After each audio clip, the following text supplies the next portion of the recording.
So you guys, if you have Toyota Tundra 2007, sometimes there's the issue that the battery connector is getting oxidized or something, and it doesn't react on your ignition.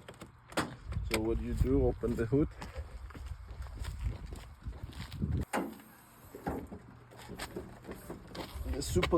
Sometimes, see this connector right here?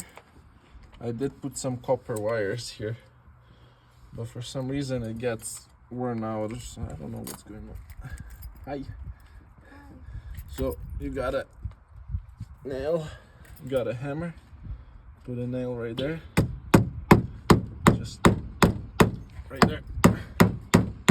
There you go. And